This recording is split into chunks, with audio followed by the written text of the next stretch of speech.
Honda Fit, стеклоподъемник, практика. Так, бірінші текшергенде жігіттер. Мысалы, азыр бұл эшикке, әрбір эшикке ушул жерден ток кетет.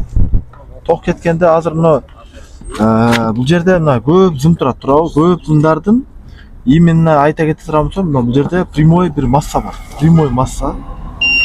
Бардық эшиктерге кеткен масса. Бұл масса мынакей толстый болот. Орол болып тұр, мындай закрытый болуш керек. Ушундай толстый зыммен масса келет. Ана плюстан көп келет. Мисалы, мына плюс, нерде бир плюс. Нерде бир плюс. Да, нерде дагы бир плюс болуш керек. Мына бир плюс. Мына жерлерде дагы бир плюс.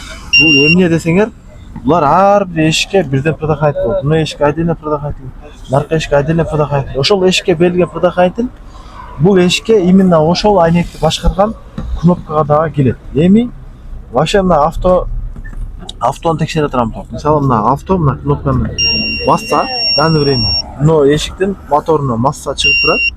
Мындан масса чыгып турат. Мына иштетсең плюс. Наркысына иштетсең плюс. Короче, мынаны иштеткенде плюс болуп атканда, экинчиси минуска туруп берет. Мына плюс болуп атканда, мына минуска туруп берет. Бул главный эшикте. Эми мына кнопка наркы эшикти табыш үчүн мына бул жерде ошол табабыз ошондой үчүн. Мындай табабыз ошону. Каерге келген.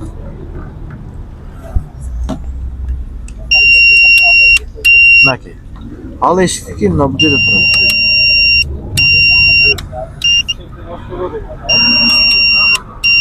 Демек, ал жака кеткен сым мынакей көк ак, көк кызыл. Себеби мына ортосуна плюс келип турат. Бул именно ошо эшиктики.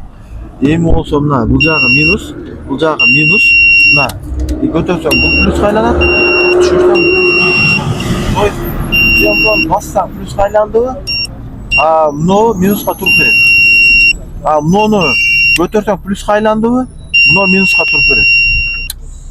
Мына ушул эшиктен кеткен питание, ошол жака кеткен питание ушул. Эми наркы эшиктин кнопкасы суруп койгом, ошону өзү текшерем. Эми мына кнопканы карайбыз. Кнопкада 5 зым турат. Мынакей 5 зым. Эми ушул 5 зымда замок ачык мезгилде текшеребиз. Текшергенибизде мынакей мына масса, тиги эшиктен келген масса. Бул плюс, прямой. Бул экинчи масса, ошо эшиктен келген. Демек мына эч нерсе жок болуп атканда, булар мунун моторуна кеткен ток.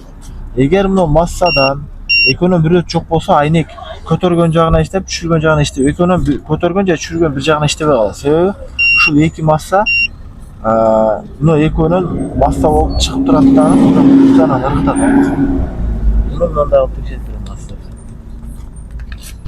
Так, мына кнопканы мына алып чыгарып алсаңар болот. Honda Fit'терде.